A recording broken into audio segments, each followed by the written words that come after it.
오라, 우리가 여호와께 노래하며 우리 구원의 반석을 향하여 즐거이 부르자. 우리가 감사함으로 그 앞에 나아가며 서로 그를 향하여 즐거이 부르자. 여호와는 크신 하나님이시요 모든 신 위에 크신 왕이시로다. 오라, 우리가 굽혀 경배하며 우리를 지으신 여호와 앞에 무릎을 꿇자. 아멘.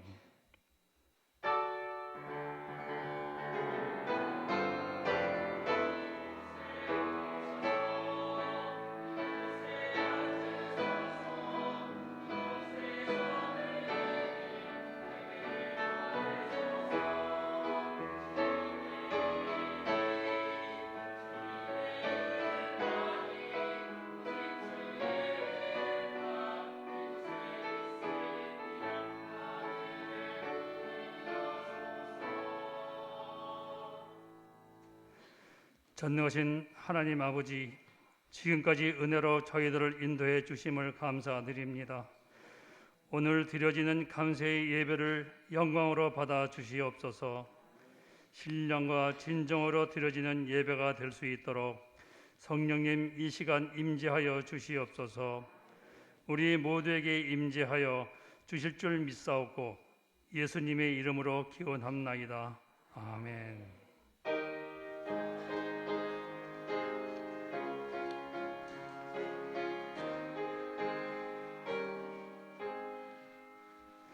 만입이 내게 있으면 그 힘 다 가지고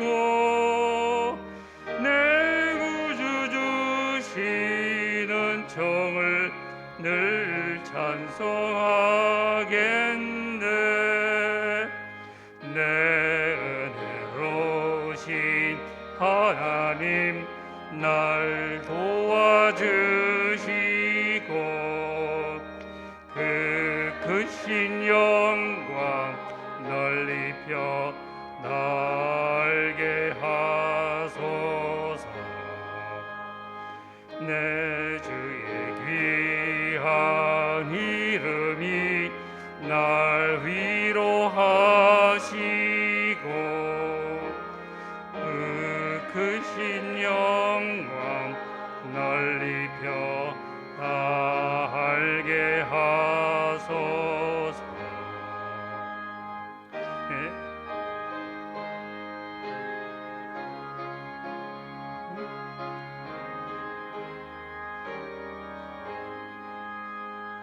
내 죄의 권세 깨뜨려 그 결박 크시고 이추한 마음을 비로소 또 정케 하셨네.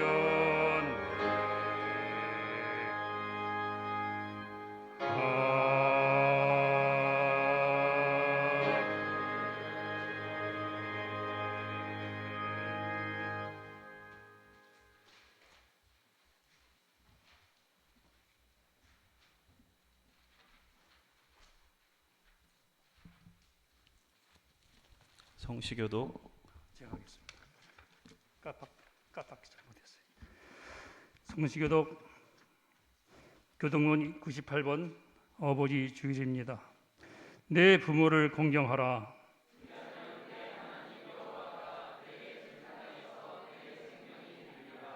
내 아들아, 내 아비의 훈계를 들으며 내 어미의 법을 떠나지 말라.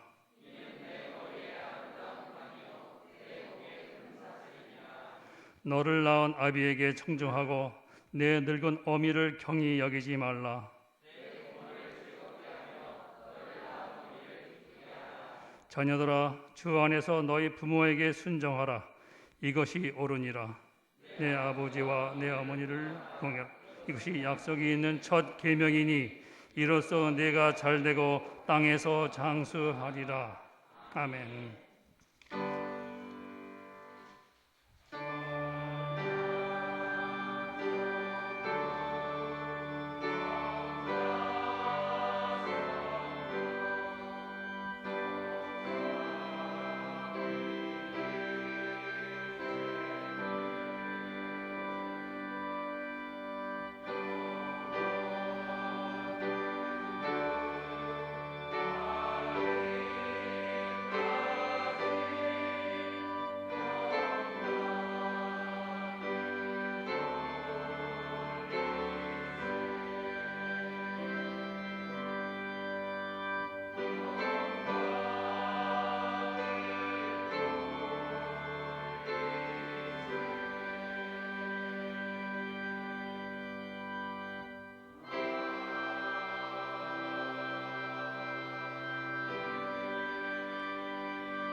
만일 우리가 죄를 회개하면 하나님은 신실하시고 의로우사 우리들의 죄를 용서하여 주십니다.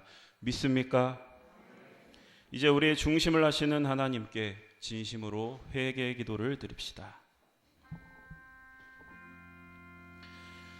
주님, 이 시간 주님 앞에 저희들의 죄를 고백합니다. 저희들 한 주간을 살면서 하나님을 찾지 않고 헛된 우상에게 마음을 빼앗기며 살 때가 있었습니다. 하나님만이 채울 수 있는 마음의 빈 곳을 세상이 주는 만족으로 채우려 하였고, 하나님만이 주실 수 있는 기쁨을 세상 속에서 얻으려 했습니다. 하나님이 어떤 분이신지, 내가 어떤 존재인지를 잊어버리고 세상의 위협과 유혹과 도전 앞에 적당하게 타협할 때도 있었습니다. 주여, 이 시간 우리의 마음을 돌이키기를 원하오니 저희들을 불쌍히 여겨 주시옵소서. 우리의 어리석음을 용서하여 주옵소서. 이 시간 우리들이 알고도 지은 죄, 모르고 지은 죄, 실수하여 지은 죄, 연약하여 지은 죄까지 회개하오니 동이 서에서 먼 것처럼 우리를 우리의 죄에서 멀리 옮겨 주옵소서. 예수 그리스도의 이름으로 기도드립니다. 아멘. 진정으로 죄를 뉘우치고 죄사함 받기를 원하는 사람들에게 주시는 하나님의 은총의 말씀을 들으십시오. 여호와께서 말씀하시되, 오라 우리가 서로 변론하자. 너의 죄가 주홍 같을지라도 눈과 같이 희어질 것이요 진홍같이 붉을지라도 양털같이 희게 되리라. 아멘. 이제 우리가 하나님의 말씀과 그리스도의 공로에 의지하여 회개한 모든 죄는 용서받은 것을 믿으시기 바랍니다. 영광 영광 할렐루야, 영광 영광 할렐루야, 영광 영광 할렐루야, 곧 승리하리라.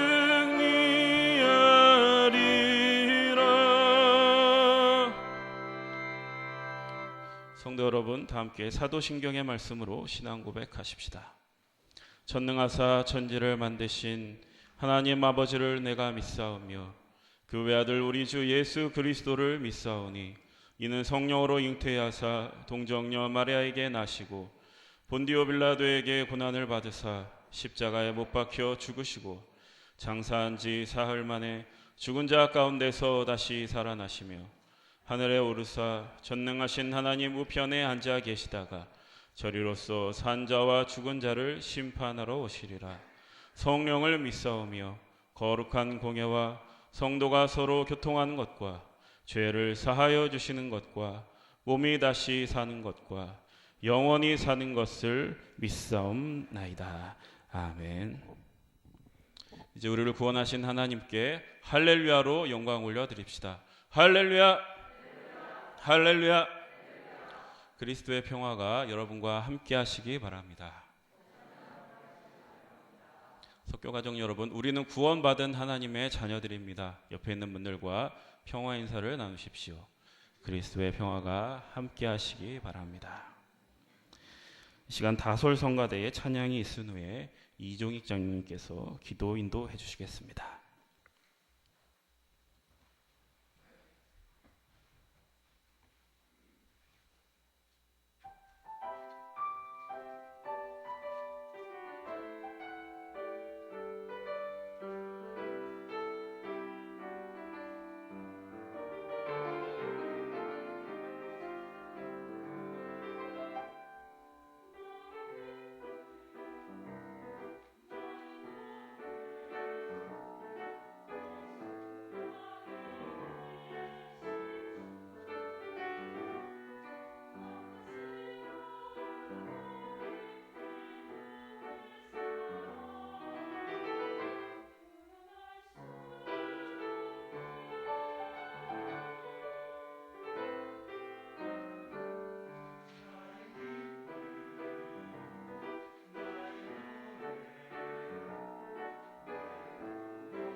다 같이 기도드리겠습니다. 오늘 주님께 나와 사랑하는 성도들과 함께 예배를 드리게 하심을 감사드립니다. 저희가 습관적으로 이 자리에 모여서 하나님께 예배 드리는 것이 아니라 저희 모든 것을 최선을 다해 하나님께 드리는 예배가 되기를 바랍니다.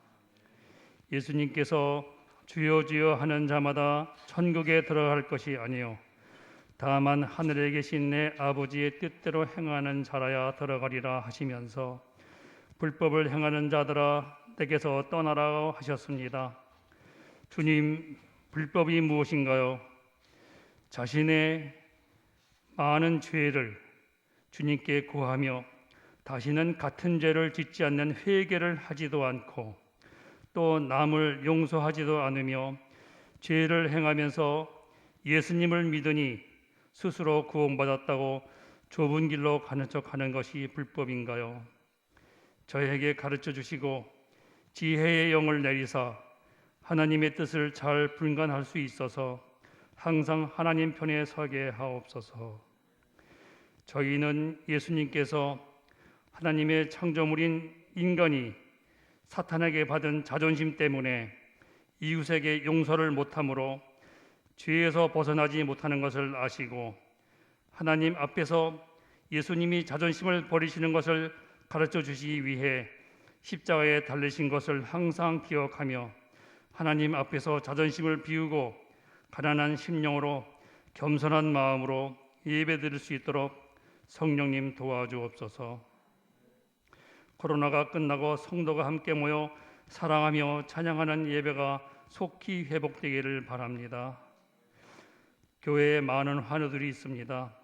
저희들이 한 마음으로 기도합니다. 그들이 아픈 가운데서도 하나님께 감사함으로써 믿음의 승리의 삶이 되게 하옵소서.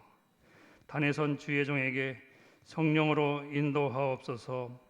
예수님의 이름으로 기도드렸습니다. 아멘.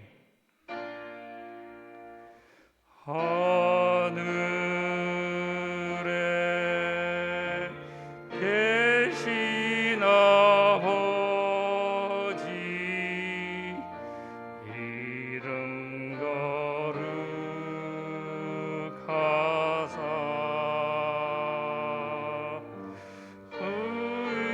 나라 주시고 뜻이 이루어지이다.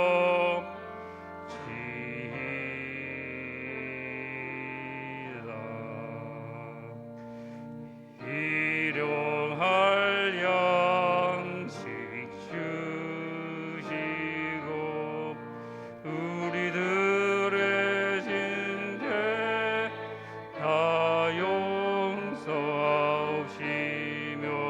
또 시험에 들게 마시고 다만 악에서 끊어서 내게 주의 나라 주의 권세 주의 영광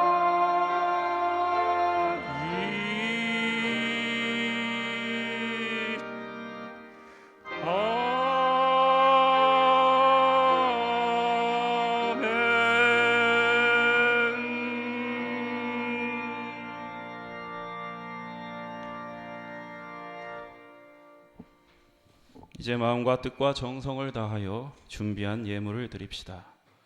너희를 위하여 보물을 땅에 쌓아두지 말라. 거기는 좀과 동록이 해하며 도둑이 구멍을 뚫고 도둑질하느니라. 오직 너희를 위하여 보물을 하늘에 쌓아두라. 거기는 좀이나 동록이 해하지 못하며 도둑이 구멍을 뚫지도 못하고 도둑질도 못하느니라. 아멘.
만복의 근원 하나님,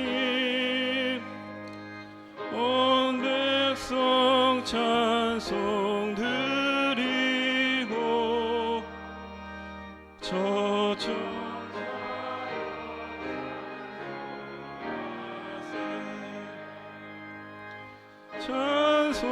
성부 성자 성령. 아멘.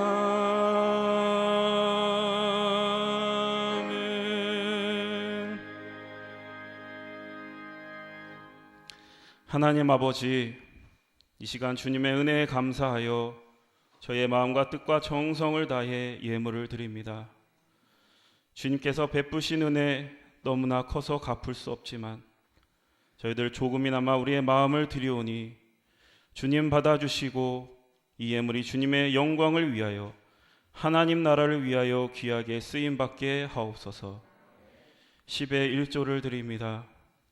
우리의 모든 소유가 주님의 것임을 잊지 않게 하옵소서.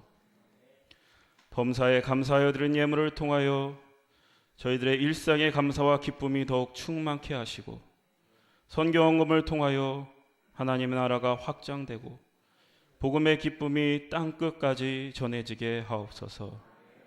예수 그리스도의 이름으로 기원하옵나이다. 아멘. 소식과 소개 말씀드립니다. 오늘은 부활절 제4주 어버이 주일입니다. 5월달은 가정의 달입니다. 에덴의 기쁨이 가득 넘치는 가정이 다 되시기를 바랍니다. 가족 찬양 예배가 22일 주일에 예정되어 있습니다. 그리고 연합속회는 25일 수요일에, 그리고 존 웨슬리 회심 284주년 연합성회가 24일에서 25일에 걸쳐서 아연 중앙교회에서 열립니다. 서울연의 여선교회 선교대회가 26일 목요일 진관교회에서 10시부터 있습니다. 준비해 주시고 참여해 주시기 바랍니다. 돌다리 봉사회 복음마차 반찬 배달 봉사가 12일 목요일 오전 10시부터 있습니다. 중보가 필요한 우리 성도들을 위해서, 우리 교우들을 위해서 함께 기도해 주시기 바랍니다. 이름을 기억하시고 기도하실 때마다 함께 기도해 주시기 바랍니다. 기쁜 소식이 있습니다. 송인교 장로님 장남이신 송병중 집사님의 결혼식이 22일 토요일 낮 12시에 그랜드 하얏트에서 있습니다.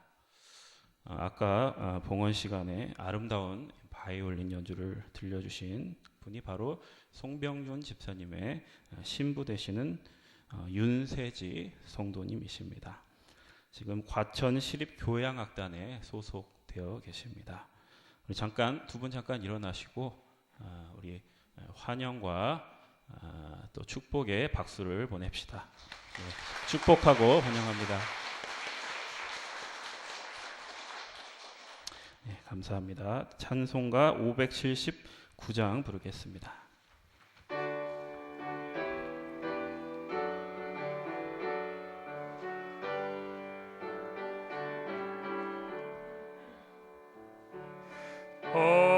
어머니의 넓은 사랑 귀하고도 귀하다. 그 사랑이 언제든지 나를 감싸줍니다.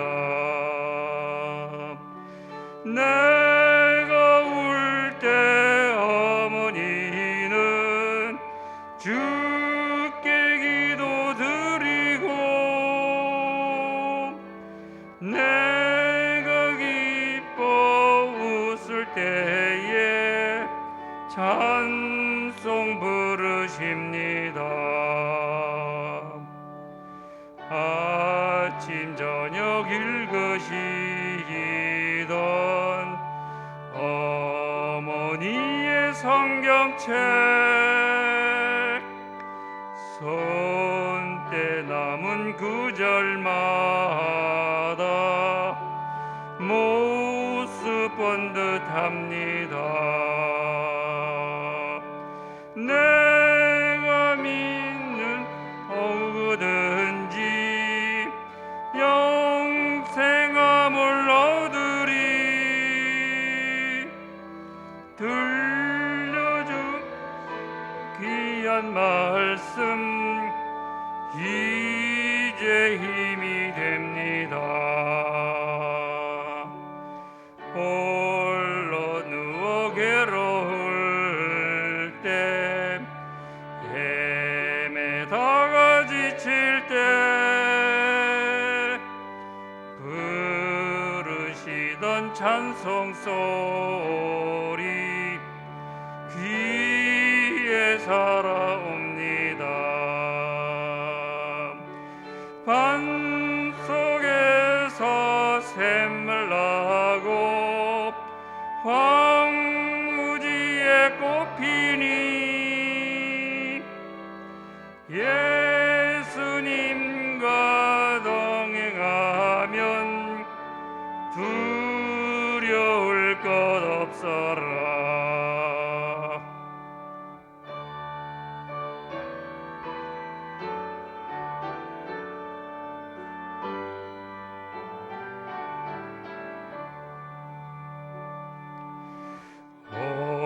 온유하고 겸손하며 올바르고 굳세게 어머니의 뜻받들어 보람있게 살리라. 풍파많은 세상에서 선한 싸움 싸우다 생명신에 흐르는 곳 길이 함께 살리라.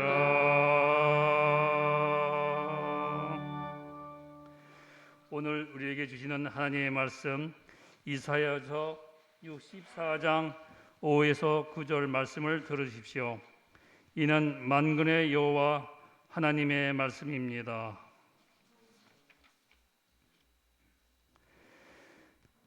주께서 기쁘게 공의를 행하는 자와 주의 길에서 주를 기억하는 자를 선대하시거늘 우리가 범죄함으로 주께서 진노하셨사오며 이 현상이 이미 오래되었사오니 우리가 어찌 구원을 얻을 수 있으리이까. 무릇 우리는 다 부정한 자 같아서 우리의 의의는 다 더러운 옷 같으며 우리는 다 잎사귀같이 시들므로 우리의 죄악이 바람같이 우리를 몰아가나이다. 주의 이름을 부르는 자가 없으며 스스로 분발하여 주를 붙잡는 자가 없사오니 이는 주께서 우리에게 얼굴을 숨기시며 우리의 죄악으로 말미암아 우리가 소멸되게 하셨음이니이다. 그러나 여호와여 이제 주는 우리 아버지 신이이다. 우리는 진흙이요 주는 토기장이시니 우리는 다 주의 손으로 지으신 것이니이다. 여호와여 너무 분노하지 마시오며 죄악을 영원히 기억하지 마시옵소서. 구하오니 보시옵소서. 보시옵소서. 우리는 다 주의 백성이니이다. 아멘.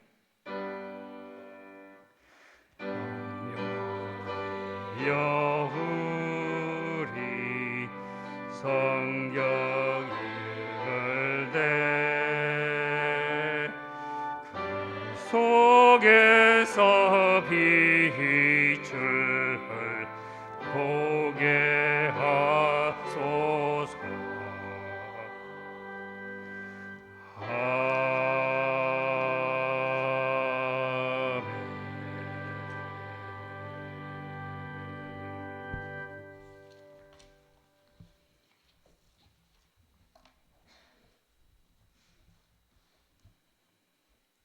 오늘은 어버이 주일을 맞아서 하나님을 아버지로 고백하는 우리의 신앙에 대해서 한번 생각해 보고자 합니다.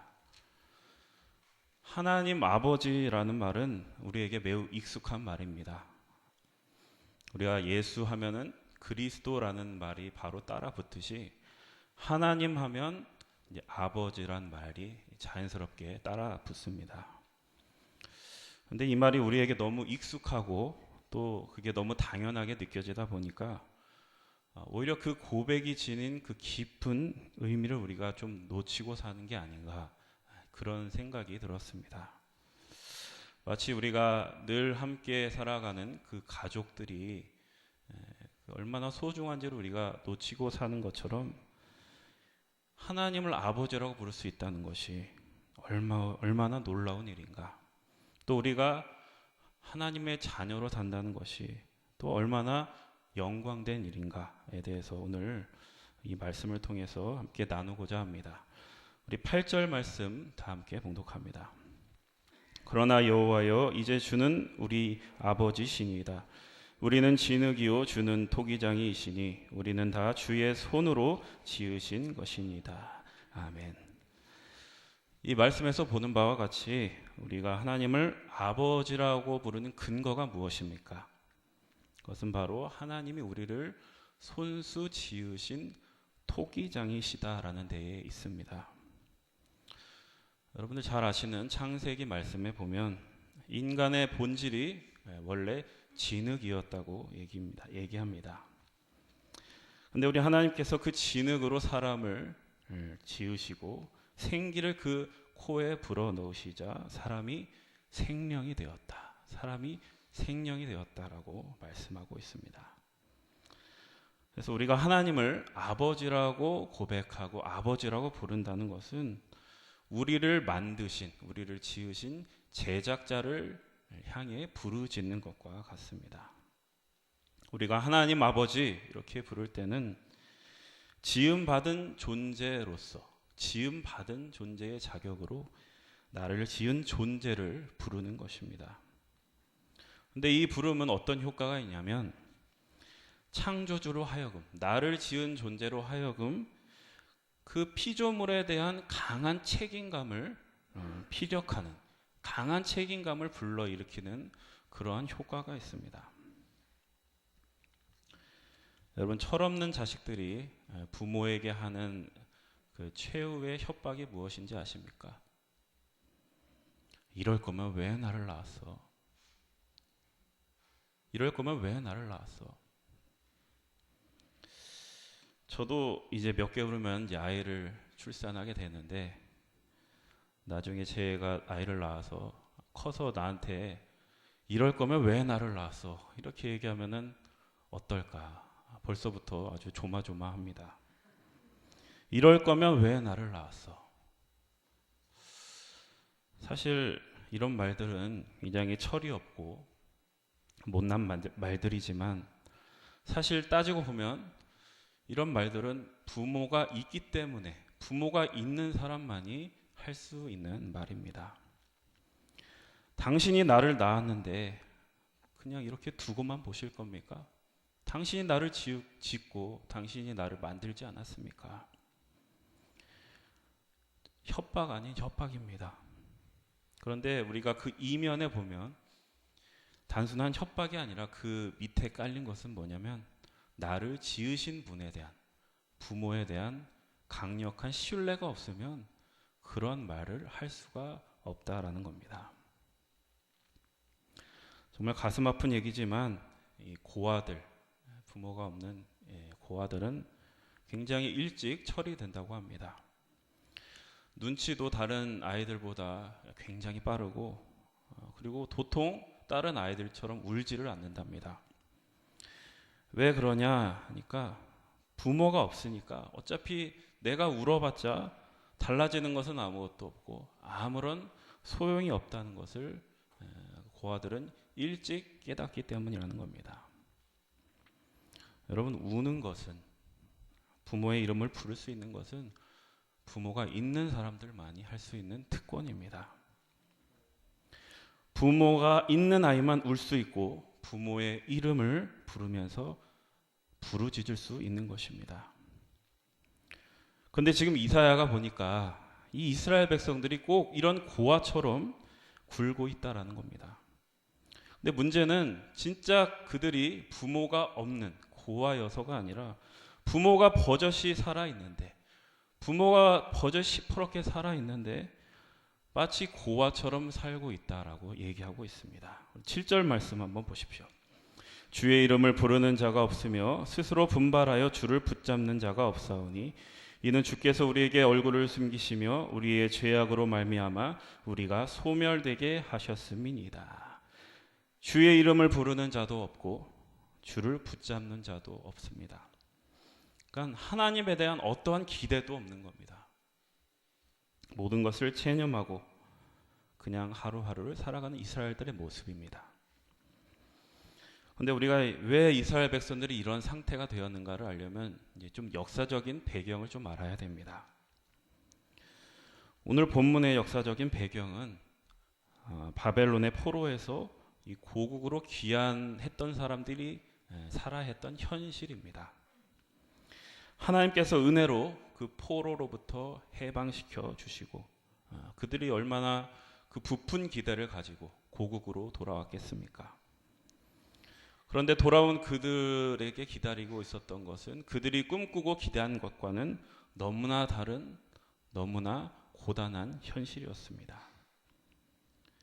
마치 우리나라 예전에 전쟁 후의 모습과 같이 다 폐허가 돼버린 그 고국에 돌아와서 이제 이것을 다시 일으켜야 되겠다. 나라를 다시 일으켜야겠다는 그런 막중한 책임감도 있고 또 소원이 있고 기대가 있는데 그것들이 뜻대로 의욕대로 잘 진행되지 않았던 겁니다. 이스라엘 백성들은 자유를 얻었고 그의 고국으로 돌아왔지만 여전히 가난에 시달려야 했고 또 성전을 재건하겠다는 그들의 계획도 잘 진행되지 않았습니다. 게다가 그 전쟁의 상처와 아픔이 얼마나 컸던지 그 이스라엘에 남아있던 사람들과 바벨론의 포로로 끌려와 돌아왔던 사람들, 그러니까 바벨론으로부터 이제 포로로 끌려갔던 사람들이 있고 거기에 남아있던 사람들이 있는데 그들 간에 또 알력 다툼, 갈등들이 또 있었던 겁니다. 바벨론에 갔던 사람들은 바벨론의 가치관과 문화들에 익숙해져 있었고 또 이스라엘 남아있던 사람들은 그런 그들을 굉장히 적대적으로 생각하고 있었습니다. 그러니까 이렇게 분열돼 버린 나라에서 나라를 다시 일으켜 세운다는 게 정말 쉽지가 않았던 겁니다. 그래서 오늘 5절 말씀에 보면 이렇게 이사야가 토로합니다. 5절 말씀 다시 한번 봉독합니다. 주께서 기쁘게 공의를 행하는 자와 주의 길에서 주를 기억하는 자를 선대하시거늘 우리가 범죄함으로 주께서 진노하셨사오며 이 현상이 이미 오래되었사오니 우리가 어찌 구원을 얻을 수 있으리까. 이 현상이 이미 오래되었사오니 우리가 어찌 구원을 얻을 수 있으리까. 이렇게 얘기합니다. 그러니까 무슨 얘기냐면 하나님 없는 것처럼 그 바벨론의 포로로서 살아간 그 세월이 너무나 오래되어서 우리가 분명히 해방되어서 고국으로 돌아왔지만 몸만 돌아왔을 뿐이지 사실은 여전히 그 바벨론이라는 문화에 묶여있는 그러한 모습을 지금 묘사하고 있는 겁니다. 그러면서 6절 말씀에 보시면 6절 말씀 봉독합니다. 무릇 우리는 다 부정한 자 같아서 우리의 이는 다 더러운 옷 같으며 우리는 다 잎사귀같이 시들므로 우리의 죄악이 바람같이 우리를 몰아가나이다.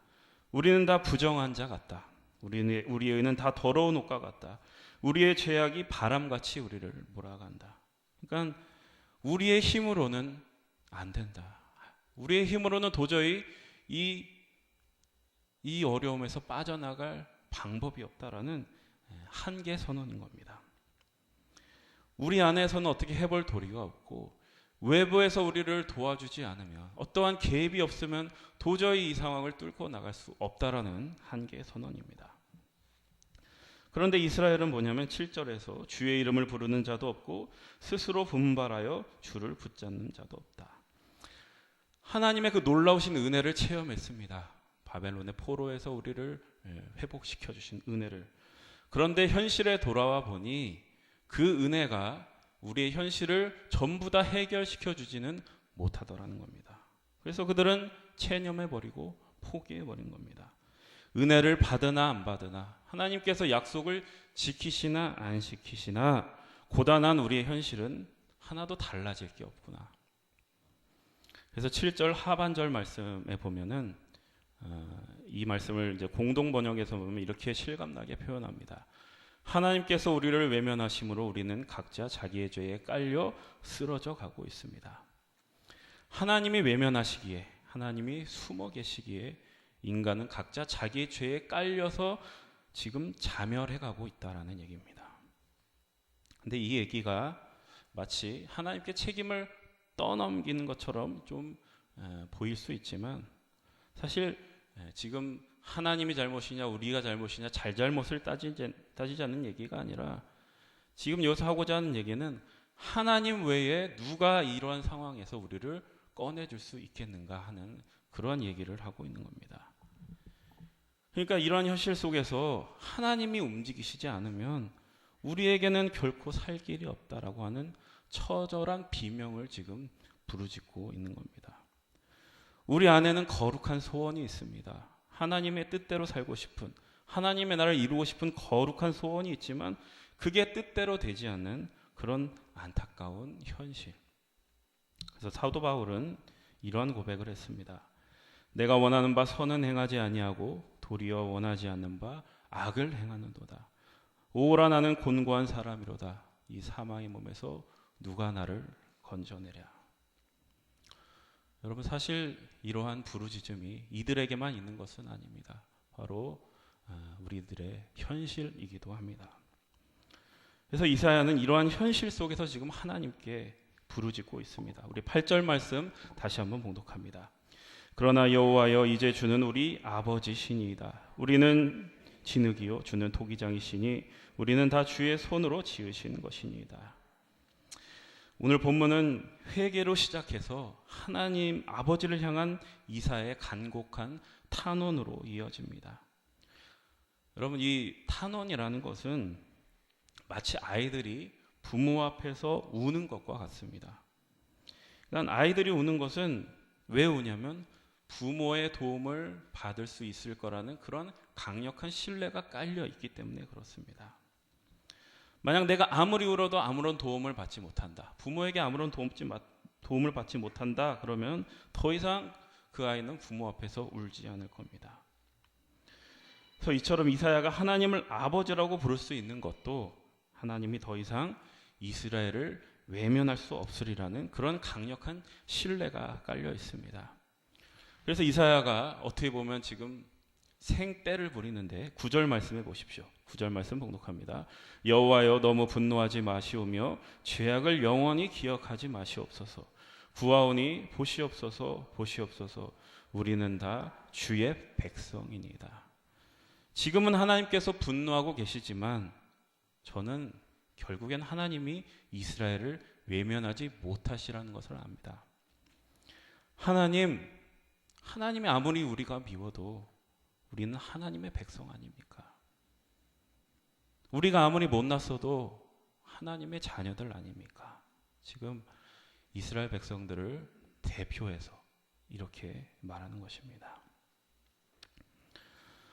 여러분, 지금 이사야가 이스라엘 백성들을 대표하여 지금 하나님께 부르짖는 이러한 태도가 우리 성도들이 본받아야 될 자세입니다.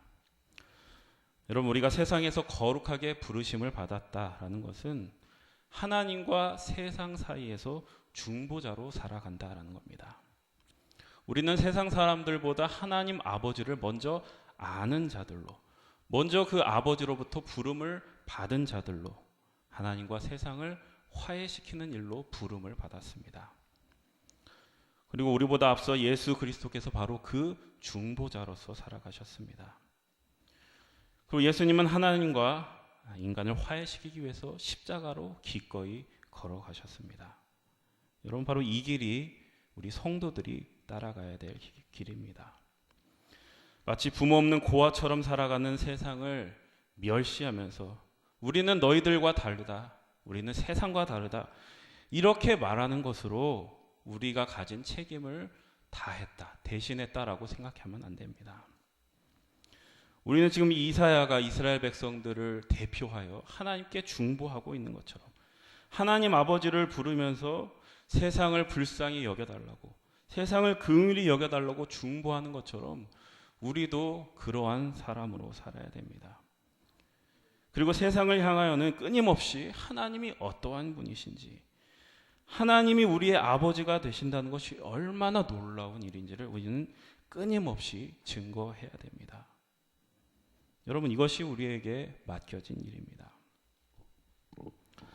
여러분, 우리가 어버이 주일마다 보는 말씀이 내 부모를 공경하라 라는 말씀입니다. 이 말씀은 10계명에 들어있는 아주 중요한 말씀입니다. 여러분, 부모를 공경하는 것이 하나님의 뜻인 것 맞습니다. 그런데 우리가 세상에서 보면 세상 윤리에서도 부모에게 효도해라, 부모에게 잘하라고 얘기합니다. 그럼 세상 수준과 하나님 말씀 수준이 같은가? 아무런 차이가 없는가 하면 그렇지 않습니다. 우리 하나님 말씀은 세상에서 말하는 효도보다도 한 걸음 더 나아갑니다. 성경에서 얘기하는 것은 그냥 부모님께 잘해드려라 이 정도 수준이 아니라 네가 부모를 공경하면서 하나님 아버지가 누구인지를 알아야 된다라고 얘기합니다. 그리고 더 나아가서 네가 만약 하나님 아버지가 누군지를 모르면 네가 부모를 공경한다는 그 계명도 너는 온전히 지킬 수 없다라고까지 얘기합니다. 여러분, 우리가 어릴 때는 부모님이 산처럼 아주 커 보입니다. 못하는 게 없을 그런 큰 분으로 보입니다. 근데 이제 나이가 들면 들수록 부모도 누군가의 자녀일 뿐이고 또 한 사람의 연약한 인간일 뿐이라는 것을 서서히 깨닫게 됩니다. 그것을 통해서, 그러한 과정을 통해서 우리는 진짜 부모, 참 어버이 되시는 하나님을 향해 우리의 눈을 뜨게 되는 것입니다. 그리고 하나님 아버지의 그 관계를 통해서 우리 부모의 연약한 점과 상처를 보게 되고 또 그분이 살아야 했던 그 시대와 또 그 시대의 한계를 생각하게 되고 그러면서 진정으로 부모를 이해하고 공경하고 사랑할 수 있게 되는 겁니다. 만약 내 부모를 공경하라는 말씀이 단순히 부모에게 잘해드려라 라는 것으로 끝난다면 지금 내 곁에 부모가 없는 사람에게는 이 말씀이 전혀 의미가 없을 겁니다.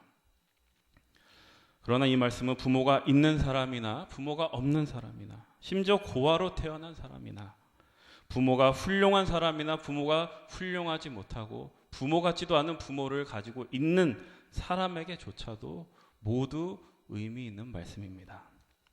부모가 지금 내 곁에 있든지 없든지 그리고 부모가 훌륭한 사람이든지 어떤 사람이든지 나를 버린 사람이라고 할지라도 여러분, 부모가 없는 사람은 없습니다. 우리가 지금 세상에 존재하는 것은 부모가 있기 때문입니다. 그러나 하나님은 그 부모 없음을 통해서도 또 못난 부모를 통해서도 우리의 참 부모 되시는 하나님 아버지께 나아갈 수 있게 된다라는 걸 얘기하는 겁니다. 그리고 그 하나님 아버지와의 만남을 통해서 진정으로 내 부모를 이해하게 되고 진정으로 내 부모를 공경하게 되는 놀라운 일들이 일어나게 된다라는 겁니다. 여러분, 우리는 하나님 아버지를 먼저 알게 된 자로서 고아처럼 살아가는 이 세상을 향해서 늘 중보하면서 살아가야 됩니다. 부모가 없는 것처럼 살아가는 세상을 향해 너에게 참 부모가 있다라고 얘기하면서 이 고아 같은 세상을 위해서 하나님께 이들을 불쌍히 여겨달라고, 이들이 하나님의 자녀 아니냐고, 하나님의 백성 아니냐고 중보할 수 있는 그러한 놀라운 일들이 여러분들 한 사람 한 사람에게 맡겨져 있는 겁니다. 이것이 바로 여러분이 가진 특권이고 하나님의 자녀만이 할 수 있는 일입니다. 여러분, 하나님을 아버지라고 부를 수 있다는 것이 얼마나 놀라운 일입니까? 또 하나님의 자녀로 살아가는 것이 얼마나 영광스러운 일입니까? 여러분, 오늘 말씀 부디 명심하셔서 하나님의 자녀답게 영광스러운 인생을 사는 여러분들 다 되시기를 축복합니다. 다 함께 자리에서 일어나겠습니다. 파송하겠습니다. 이제 예수 그리스도의 군사와 종으로서 사명을 성취하기 위하여 세계 속으로 담대하게 나아가시기 바랍니다. 성령의 도심을 따라 최선을 다하겠습니다.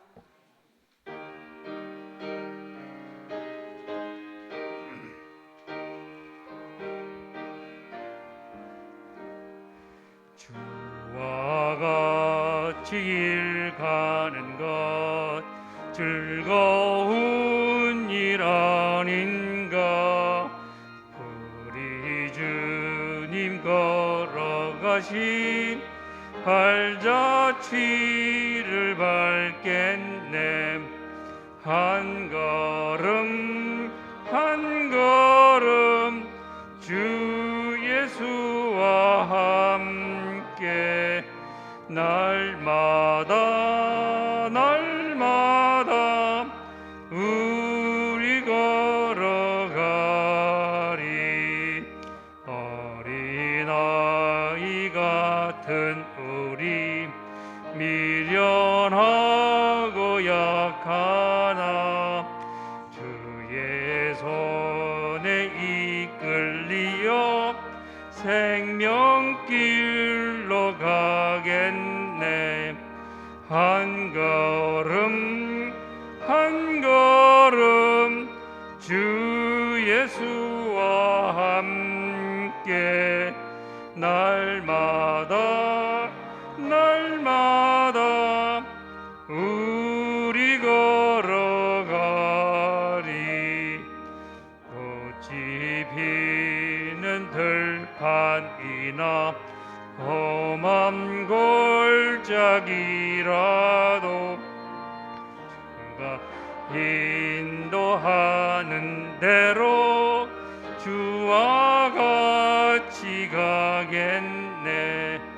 한 걸음 한 걸음 주 예수와 함께 날마다 날마다 우리 걸어가리.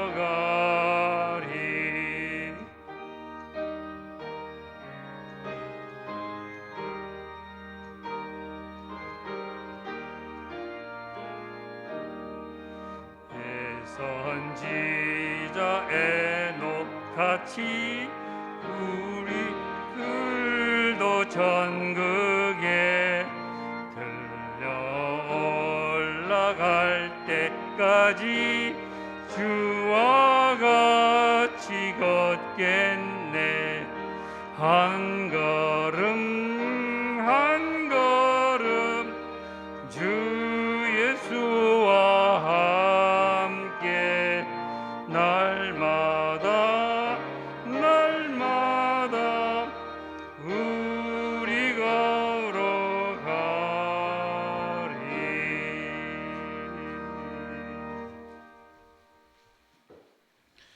이제는 우리 구주 예수 그리스도의 구원의 은혜와 하나님 아버지의 무한하신 사랑하심과 성령님의 내주 교통 충만하심이 하나님을 아버지로 부를 수 있다는 놀라움과 하나님의 자녀라는 명예를 가지고 하나님과 세상의 중보자로 살아가기로 결단하는 모든 성도들 위해 이제로부터 영원토록 함께 하시기를 간절히 축원하옵나이다. 아멘.